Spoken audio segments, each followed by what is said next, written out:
Hey, I just finally realized, looking up the names of the main characters in this film, I just realized that I do know these people. Our main girl was the love interest in Savages, The Town, and Green Lantern. And the guy? He's the new Dario in Game of Thrones. Mind blown.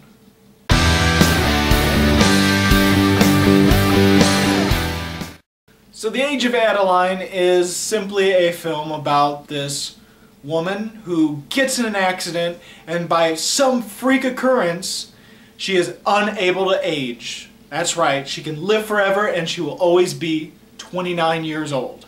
And because one of the time periods she lived in was during the Cold War, well, she got chased by federal agents that thought she was some sort of Soviet spy.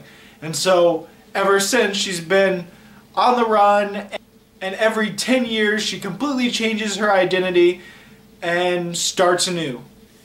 And of course, decades on the run all the time, changing new identities, she doesn't really have time to stick around with other people and actually fall in love and actually have a relationship. And that is the Age of Adaline, when she finally, in a moment of weakness, as the narrator says, ends up falling in love with another man. So yeah, if you're looking for something with big action or something that has some big conflict in it, you better look somewhere else, because Age of Adaline is, while it is a fairy tale movie, it is also mainly a romance movie. And in this romance movie, it is more of an internal conflict with herself, trying to let herself fall in love with someone else again and actually choose to have a life other than being on the run for the rest of her eternal life. But hey, it's actually nice for a change to see a movie with actual internal conflict rather than just completely exterior conflict. For Age of Adaline, I was very hesitant in seeing this movie because when I watched the movie I thought, this could be interesting in a Benjamin Button sort of way because of the whole never aging thing. But at the same time I thought, you know what, it could be interesting or it could be long and extremely boring. Thankfully, it was not boring for me. In fact, it was a pretty pleasant surprise. And I'm not a big fan of romance films. I like certain genres, and romance just never was a big thing for me. But with that said, because I like all types of movies, there's bound to be something in every single genre of the movie industry. There's bound to be at least a few things that I like. And Age of Adaline is one of the romance films that I like. Same with Fault in Our Stars and a few other ones. Now don't get me wrong, this is actually a really long movie. It's either close or over 2 hours, I can't remember. I think it's close to 2 hours. But when we were sitting in that theater, I didn't feel like it had been 2 hours. It felt like it was moving fast. Even though it is a slow-paced movie, I think all the acting for the characters was good or even great.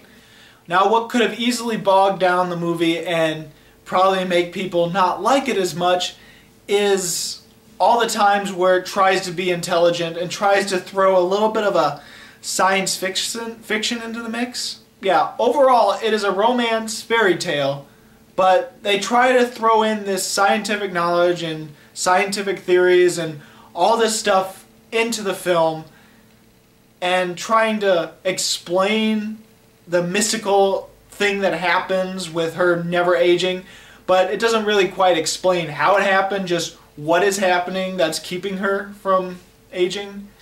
It's almost like when The Phantom Menace tried to explain the Force scientifically with what are those things called again? I don't even remember. And so you get this narrator in The Age of Adaline that is speaking very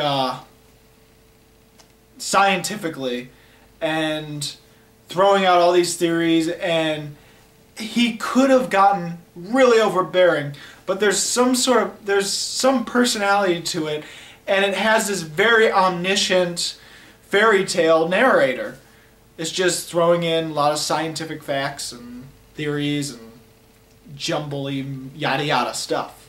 Even the characters are really smart in the movie, so they're throwing out pieces of literature and philosophy and scientifical things and all this trivia stuff. And again, that could have been so overwhelming to the point where it makes it feel like a dumb film is trying its best to be as intelligent as possible, but only coming off as very obnoxious and know-it-all. But it doesn't have that effect to me when I watched it. I felt it gave the film some charm, it gave the film some added intelligence that it might not have normally had, and overall I liked it. Like, all the actors were really good in it, and Harrison Ford was actually really good in it. I think him and the girl who plays Adaline's daughter when she's older was really excellent as well. I loved the connection between Adaline and her daughter when her daughter is a grandmother age, you know. And some of the conversations those two had were just really entertaining, funny, and it just felt right. Even the actor that played young Harrison Ford in the movie, he actually imitated Harrison Ford's voice, which is something that you don't normally see in some movies. Some movies, when they show a younger version of an older character, that younger person just doesn't look like the older character at all and doesn't even try to do something like imitate the voice. In this movie, it actually feels like, hey, this really could have been the younger character of Harrison Ford's character. So I'm just going to cut to the chase, and I'm going to give Age of Adaline 4 stars.